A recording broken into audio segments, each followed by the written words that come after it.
Hey guys, welcome to Beyond the Surface with Caleb. So in today's video, before we get into that, let's take a deep pause.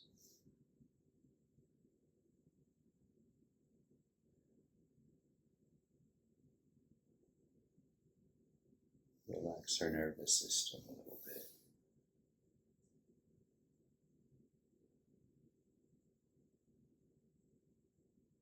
And do a body scan. How does your toes feel?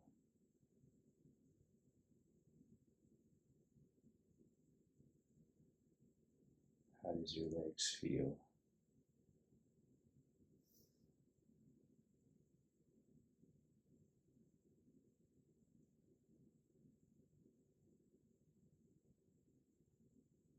How does your body, your torso feel?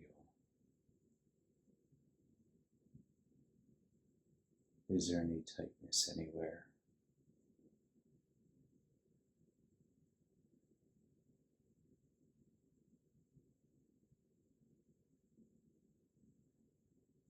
If there is, just let it be.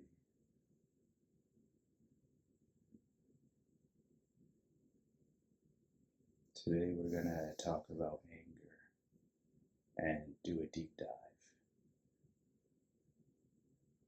But before we do that, let's just try to be centered in our body, feel grounded.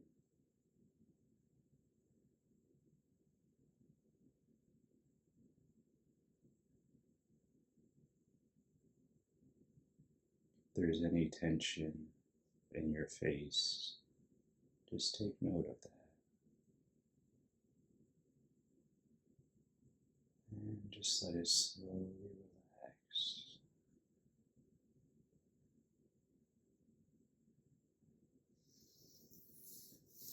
Sometimes when we think about the emotion of anger, it can make us feel tense, which is common. And in a certain sense, it's expected.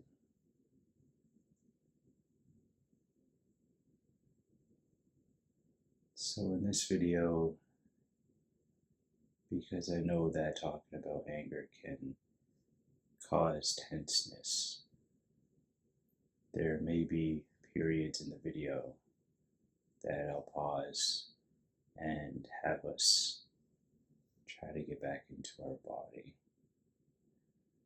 just to ground us and relax us. Because with these videos, I like to prioritize safety first, even if it's psychological and emotional, not just physical.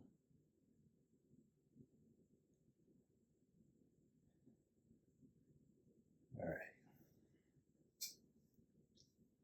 And if at any moment you start to feel like you're starting to get stressed out or starting to feel tense, I would suggest pausing the video and checking in with yourself.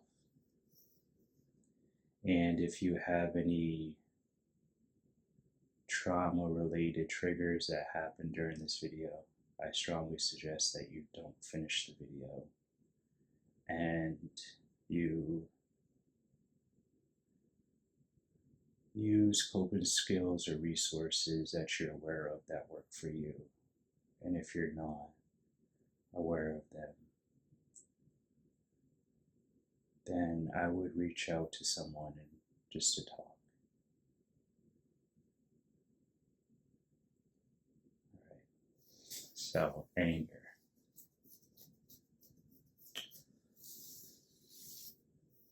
When we think about anger, oftentimes we feel like it's something external that caused us to be angry. But what if I was to suggest that anger is not only necessary,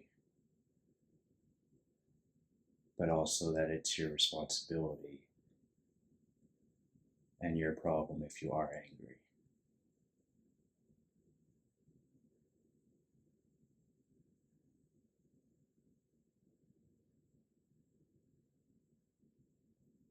When I say that, I don't mean that you don't defend yourself or you defend your loved ones from harm.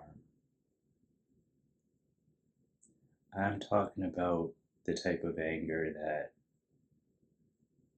isn't suitable or appropriate for the situation. And when I say appropriate for the situation, I'm not saying that anger is bad. I'm not saying that anger is good. It depends on the context. And also, it's an emotion just like all your other emotions. When we're happy or feeling good, a lot of us tend to want to hold on to it and just keep it and say, this is beautiful emotion. I don't want to let it go. And we oftentimes identify that as a positive emotion and say, this is a good emotion to feel. But when we hear people talk about anger or see people express anger, oftentimes many of us feel, that's a negative emotion. It's wrong to feel anger.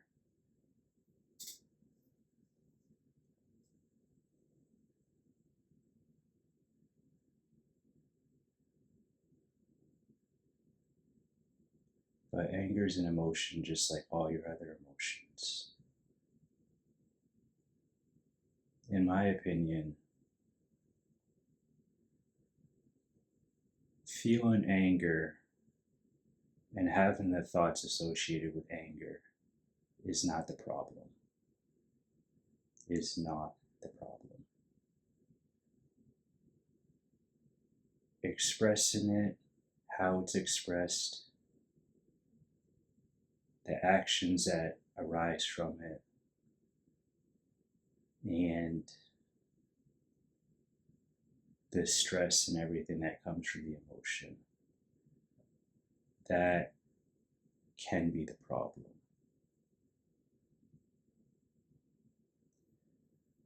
What I've noticed in a lot of spiritual communities that I've seen online and some people that I've talked to is that there's this feeling of, I don't want to associate with those low energy people, those low vibes, that bad energy. And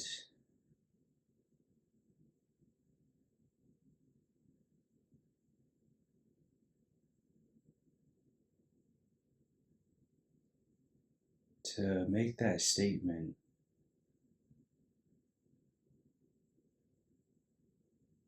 you have to deny that you feel angry. You have to deny that you at times feel frustrated, that at times you feel those same emotions and sensations in your body and thought processes that are arising from anger as the people that you're criticizing. And I'm not saying that as you're bad for doing that, or you're a hypocrite, or anything like that. Because the thing is that being human is complex. Being human is icky at times, confusing. And I'm just pointing out a potential blind spot that you may want to take into consideration. You don't have to. But I know, at least for me, I had that same perspective.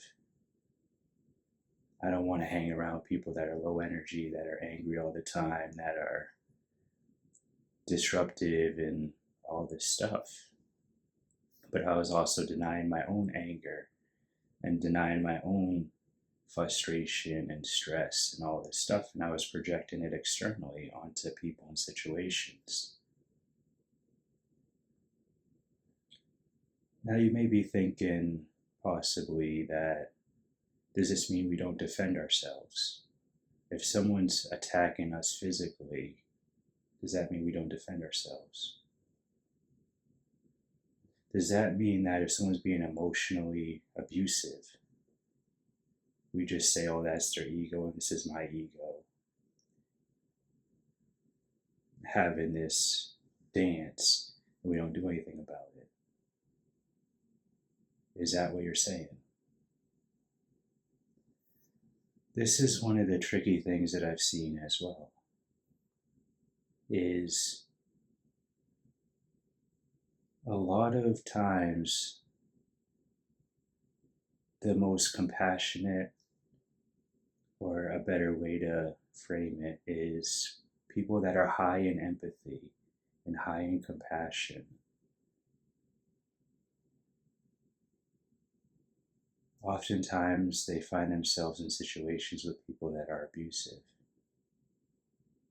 that are emotionally, physically, mentally, and a bunch of other types of abuses. And it's like, it can feel like, oh, why am I attracting all this? I'm a nice person, I'm compassionate, I'm caring. Why are people taking advantage of me? Why are people manipulating me? And we can label them narcissists, psychopaths, sociopaths. In terms of people's actions, they may exhibit actions of narcissism, psychopath, sociopath. They may even have the diagnosis, but that's not what I'm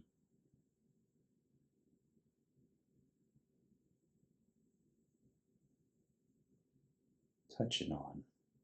That's not what I'm trying to, that's not the point that I'm trying to make.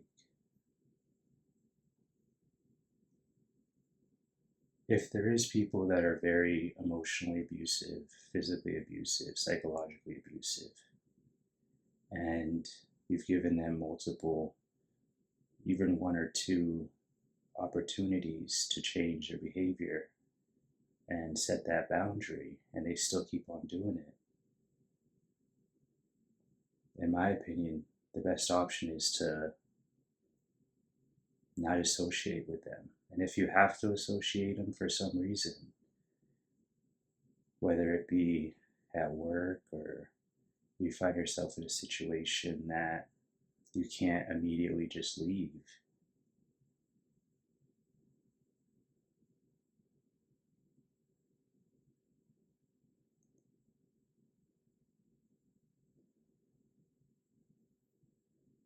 let's take a pause right here.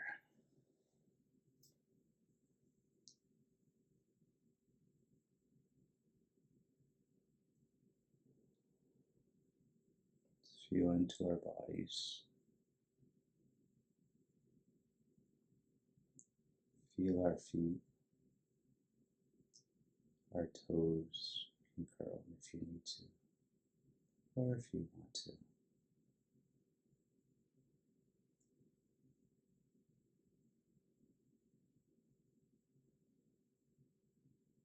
Feel any tension that might be in your body.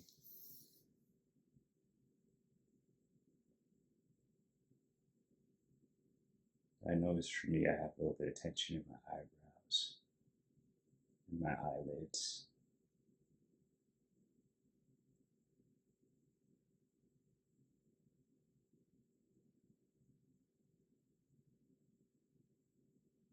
Now, going back to what I said, if you find yourself in a situation where you can't leave,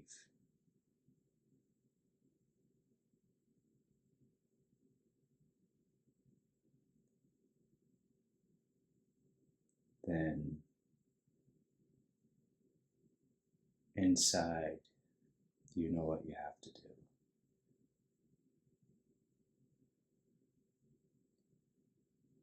Now, when I say that, I don't know your situation. I don't know the details. I'm just a person on a microphone talking into a camera. But you're more aware of your situation. You're more aware of the dynamics. The people that are around you that you trust, that you feel safe with, they know more about your dynamics than I do.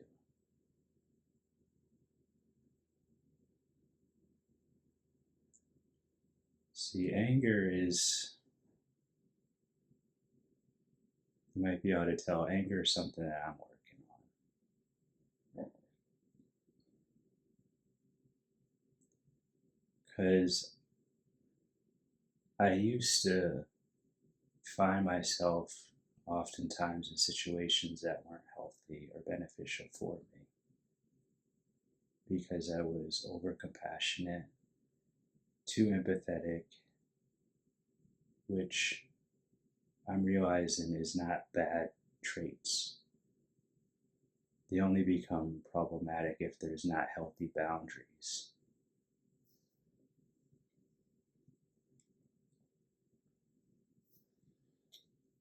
If you're not able to have a strong no, if you weren't taught how to have a strong no, or if you were taught to have a strong no but you feel like you can't.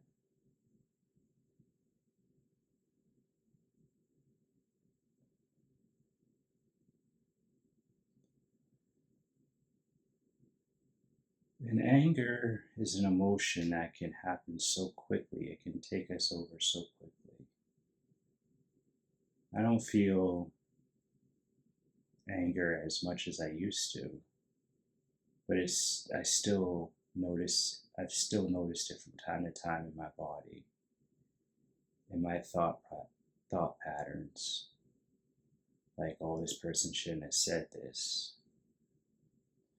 This person is annoying. Oh, I dislike this situation, or I hate this situation. Oh, I'm so angry. I want to fight this person. I want to harm this person. All of those thoughts arise from anger and other similar emotions as well. But there's also times where that anger, where you get to a point, if you're in a situation in life where you're just like so angry, and you're angry with the situation you're in, and that could be fuel to have you do what you need to do. Maybe you need to quit a job. Maybe you need to end a relationship. Maybe you need to use that anger to kick yourself in the butt and say, let's go. What do I need to get done? What do I need to take care of? And that could be finances. It could be going to the gym. It could be eating healthy. It could be having that difficult conversation with someone you love in a compassionate way and not in an aggressive way. So there is positives to anger. But also anger is a neutral emotion. It doesn't feel like it oftentimes. It feels like, oh, this anger's taken me over. It can feel like that. It can feel like their anger is taking me over. It can feel like that.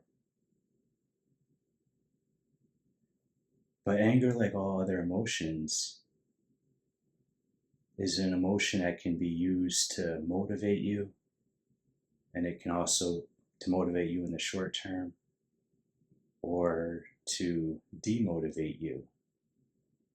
And when you feel anger, you're stressing your body out. That's why it's not good to feel anger long term. Short term bursts to get stuff done, yeah, that can be productive. But being angry for years or weeks or months, non-stop, that just puts havoc on the whole nervous system.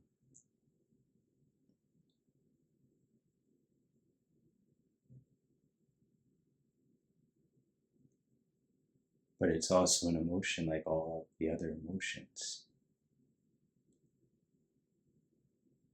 So I'm not here to demonize anger. I'm not here to say you're bad for feeling anger. I'm not here to say you're good for feeling anger. It's an emotion, and at times it's necessary.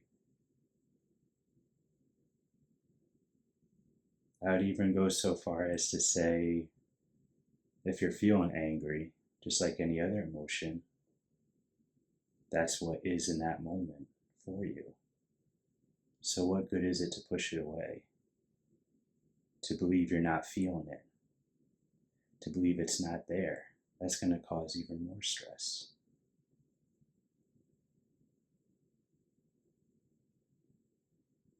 But don't take my opinion for it.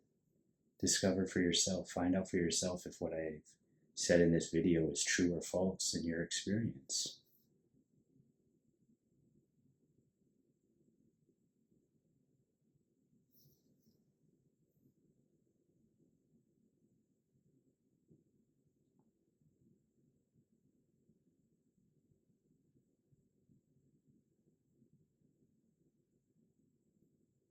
You can also express anger towards somebody in a compassionate way for their safety.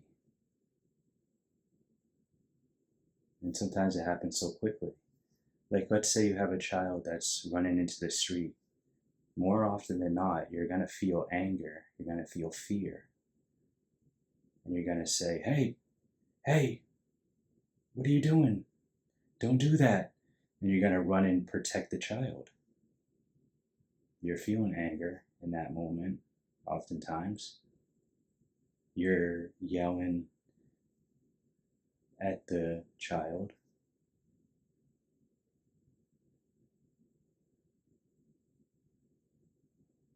But you're doing it in a compassionate way. You don't want to see your child get hurt. And anger can also be confusing.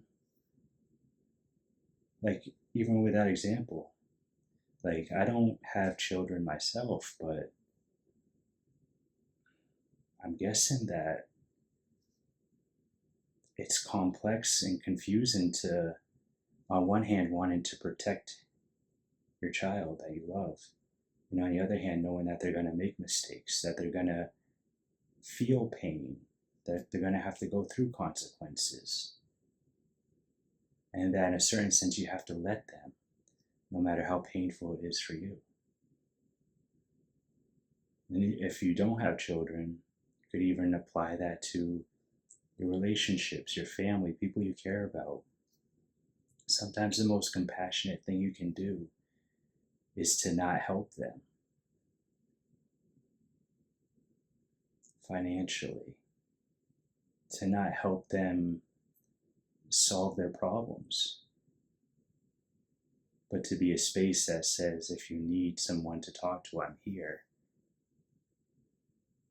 But I trust you can figure it out for yourself.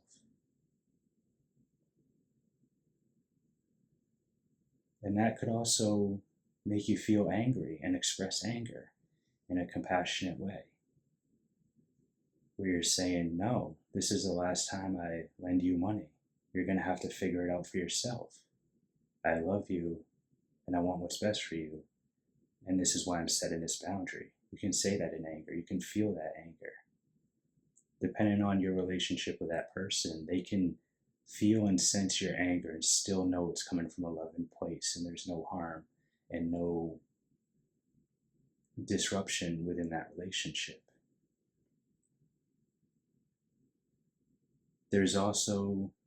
You can also do that same scenario and not have that, and both people or everyone involved doesn't feel that sense of closeness, and it can put stress on the relationship. It can ruin the relationship. And you can say,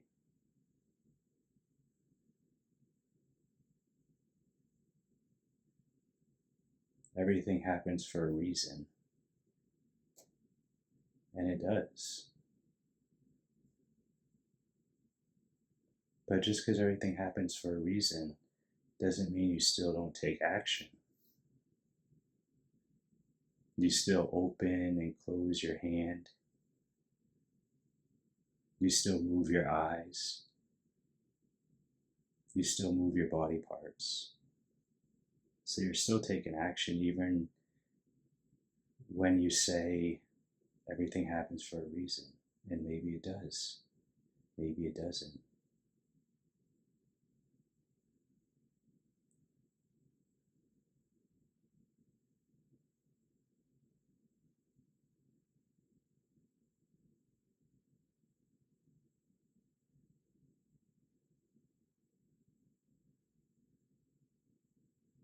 And sometimes with anger,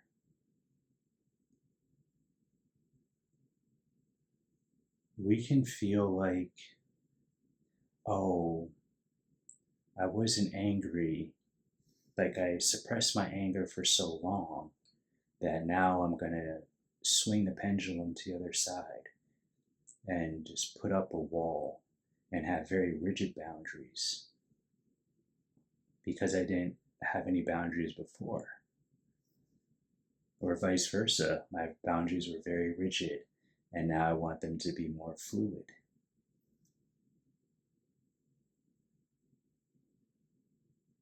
At least in my experience so far, there's no perfect balance of anything in terms of paradoxical stuff. In a sense, it's the balance is the balance of not being able to balance things and accepting that.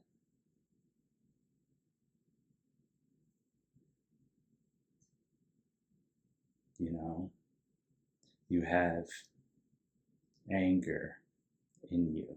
You feel anger, you express anger. You have another side of you that doesn't want to feel anger, doesn't want to express anger.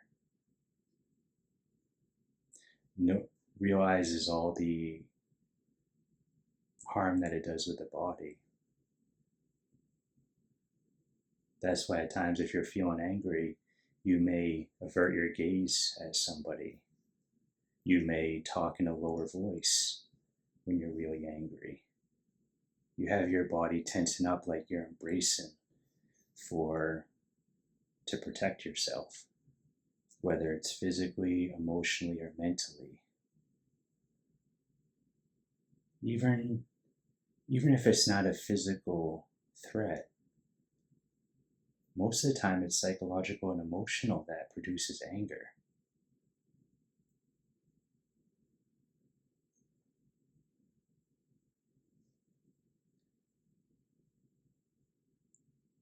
Oftentimes we're taught, at least in American culture, that physical attacks are the most important ones, that you have to protect yourself from those, that you have to always be focused on those. But the emotional and the mental attacks and defending,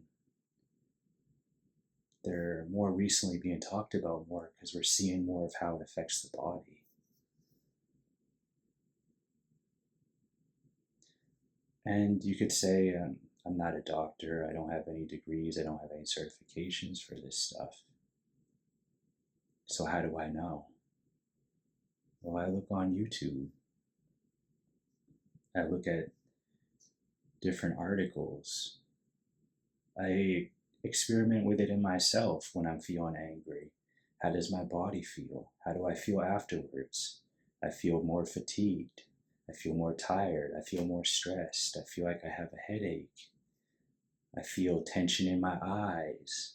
I feel eye strain. I feel soreness in my body. That enough is for me to, that information enough is, yeah, that that's enough information for me to agree with that, to see validity in that.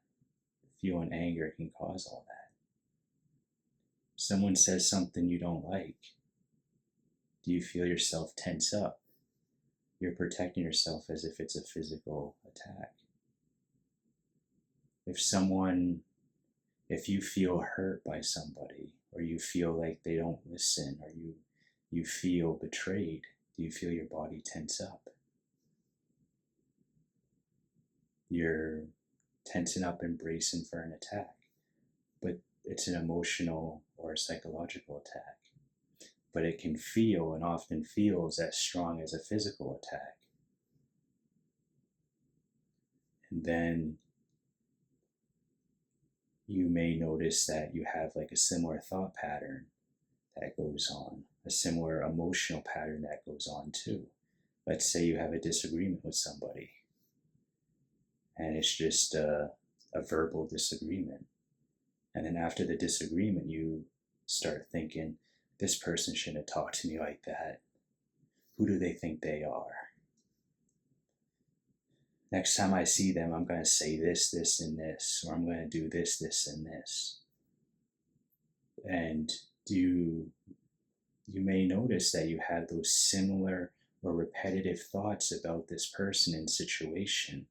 And you may notice you have similar emotional sensations.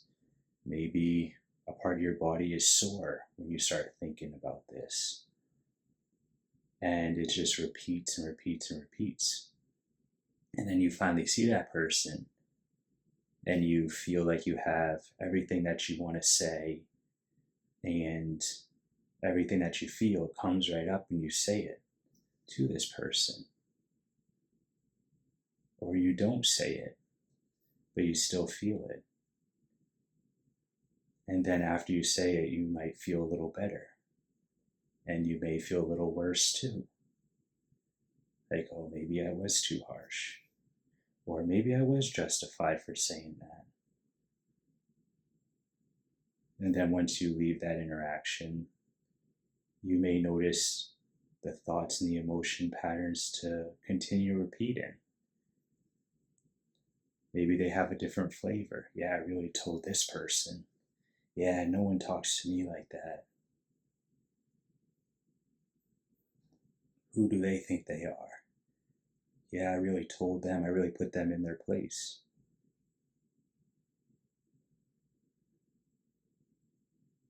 Am I saying that's bad or good? No.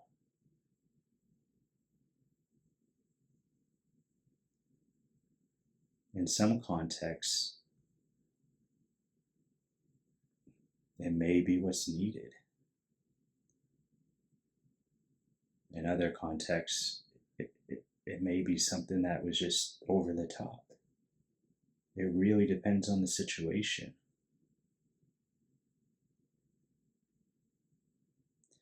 Now, am I saying that it's all relative? In a certain sense, yes, but there's still an objective view on it that you still felt the emotions, you still felt the stress, you still felt the pain.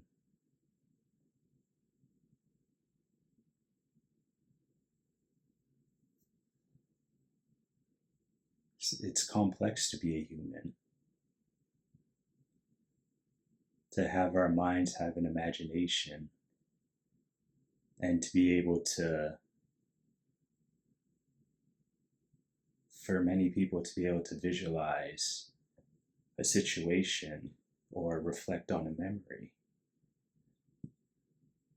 That most people can do that, some people can't, but most people can. And to be able to do that and your body not being able to tell the difference between what you're imagining compared to what's actually happening. It's complex. It's confusing.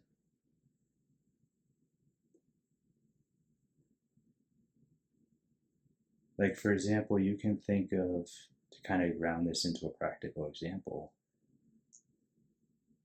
you can have a memory of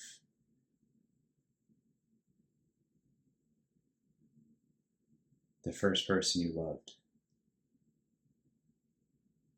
and you can reflect on it, and at times you can feel like you're back there emotionally. You can feel the warmness or whatever you felt when you were around them. It could be 1 year later, 5 years later, decades later, and you can still have that very similar feeling.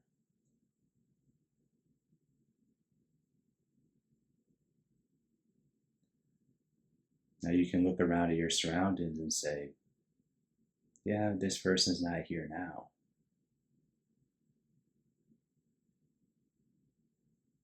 But your body still feels like it's there in a sense. And when I say this, I don't mean from a PTSD flashback symptom standpoint or experience. I mean, just like everyday non-charged things, non-emotionally charged things. And for those that do have and struggle with PTSD flashbacks and stuff, then what I'm talking about, you know very well. And it takes courage to go through that. It takes courage to ask for help. And as I've said in my description for this channel on Beyond the Surface with Caleb, these videos do not replace professional help and professional support. They do not.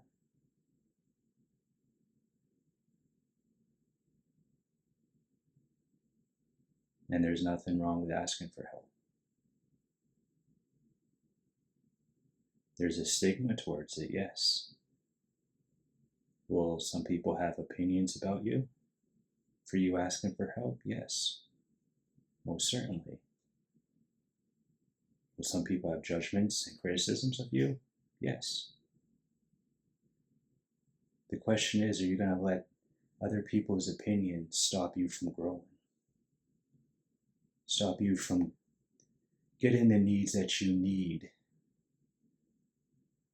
to feel safe and to feel like you can help people, connect with people? Which one matters more? The criticisms and judgments that people say about you, or the ones that care about you and want to see you do well? Not only financially or physically, but emotionally, psychologically, all parts of what makes you human.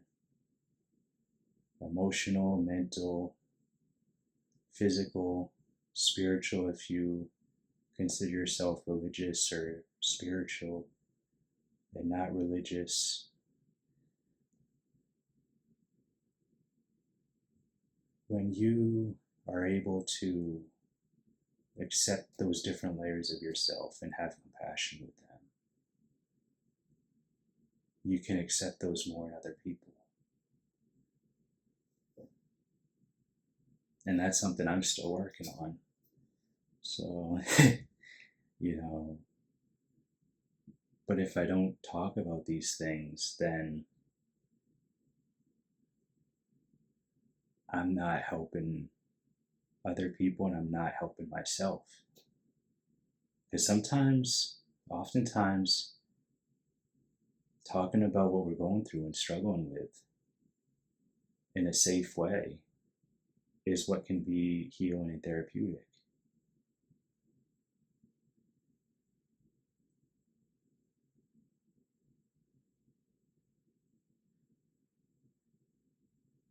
And sometimes in some situations, some childhoods, some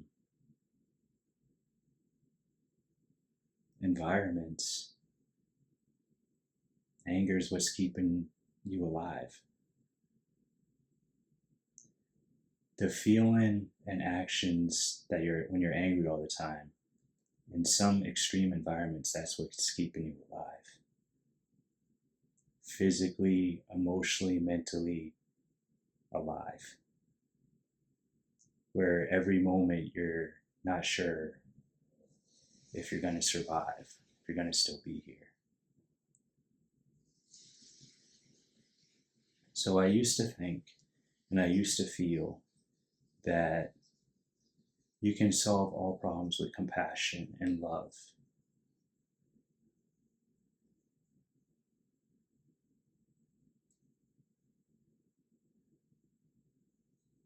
But it's more complex than that. There's more layers than that. Yes, love and compassion is necessary, but also boundaries and sometimes saying, no, it stops here.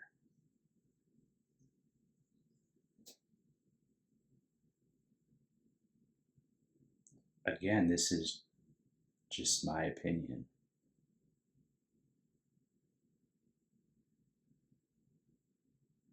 But I feel it has some validity to it.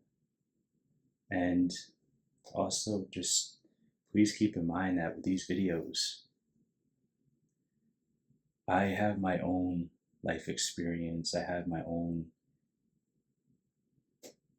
influences from my culture to where I grew up, to how old I am, to my gender, to struggles that I've gone through, to people I've interacted with, to things I've read, to things I've seen. All these different things have an influence over what I say and the concepts I use and the meaning I give to things. And you who are watching it or listening to this, you have your own life experiences that you've gone through. You have your own age, your own gender, your own opinions, your own struggles that you've gone through, things that you've learned from these different struggles. That's what makes us all different. And of course, there's also something, without trying to sound too woo-woo and it might sound strange, there's also something that a level of awareness that connects us all together. And that might sound strange and woo-woo and crazy in conventional language.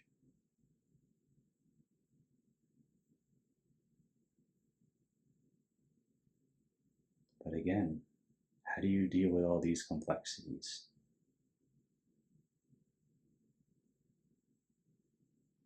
And you may think, oh, Caleb, you're just overthinking it. You're just making it more complex than it needs to be. If life wasn't complex, we wouldn't have stress. Because life is complex, we have stress. And I'm not at a point in my development where I can 100%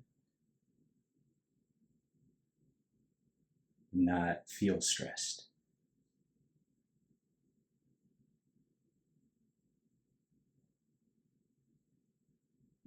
I have moments where I have insights that I understand it.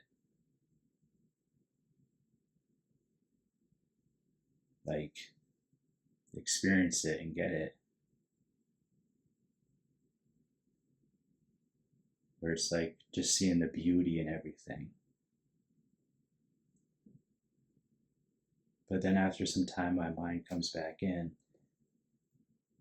and it's like, look at all these complex things to learn about and to play with.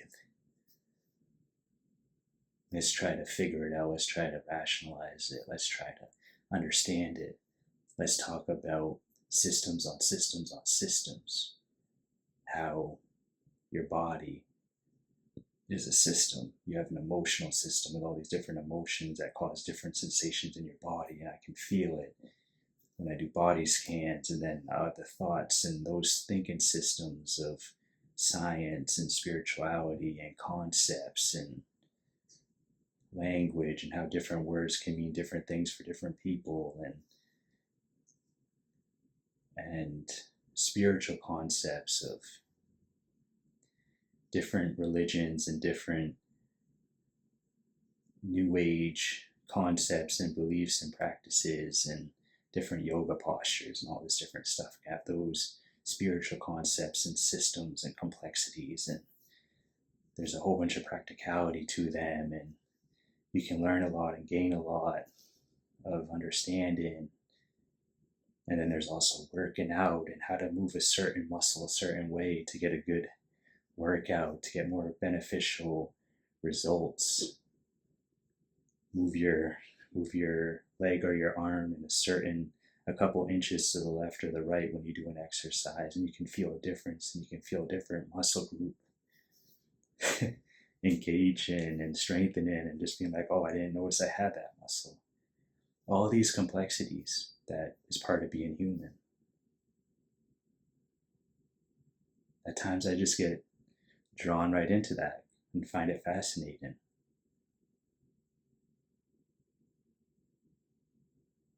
And then there's also times where I drop all that. Not out of choice, but it just happens.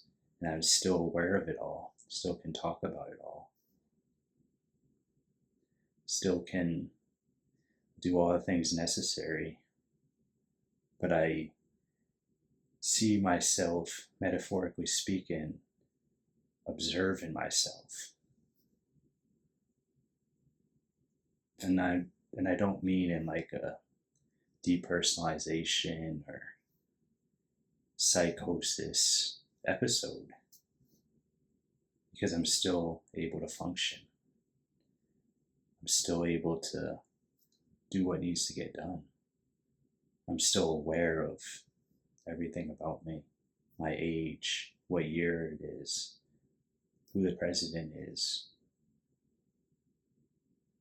how something works, how to tie my shoes. If I was going through a psychosis episode or was dealing with depersonalization, I wouldn't be able to do that. I've even asked doctors and they said, no, you're not. So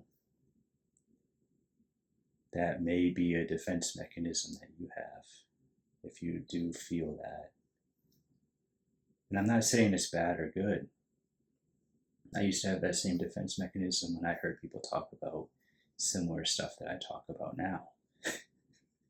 But I also wondered why they were so happy, why things didn't seem to bother them as much. And being human, you're always going to have challenges, no matter how happy, intellectual, spiritually evolved, or atheist, or religious, or scientific, or no matter how many awards you have, no matter how much money you make, no matter how many relationships you've been in, no matter how many people love you or hate you, you're still going to have challenges. You can't avoid it. That's just something to discover for yourself. And I feel like that's what makes life beautiful, is exploring not only the external world, but also the inner workings of myself. Why I do what I do, why I think what I think. what in the external environment of my immediate surroundings affects my internal environment of my emotions and my thoughts. That stuff fascinates me.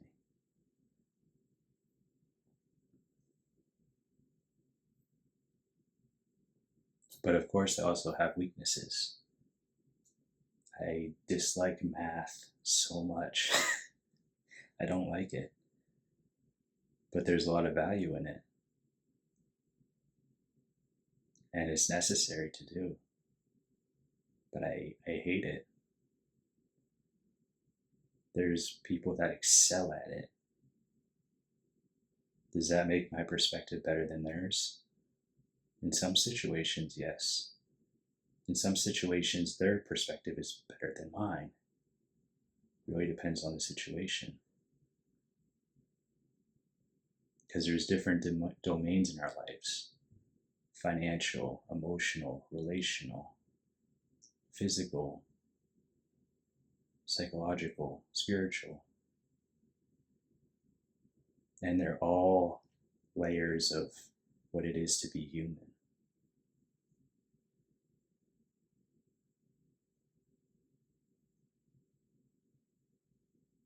And so, to tie this up, anger, I invite you to become more of a friend to anger and to not push it away so much and to feel it more, and to also, while feeling it and while having thoughts and emotions that arise from it, to remember that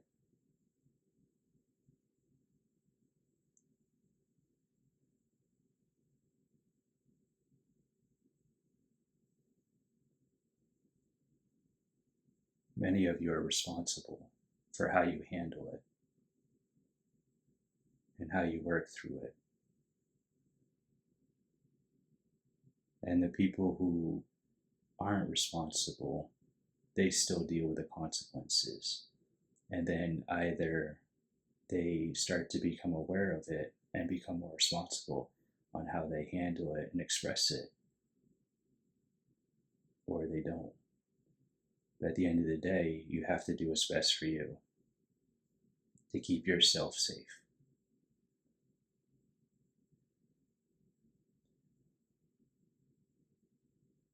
And that's all that I have to say in this video.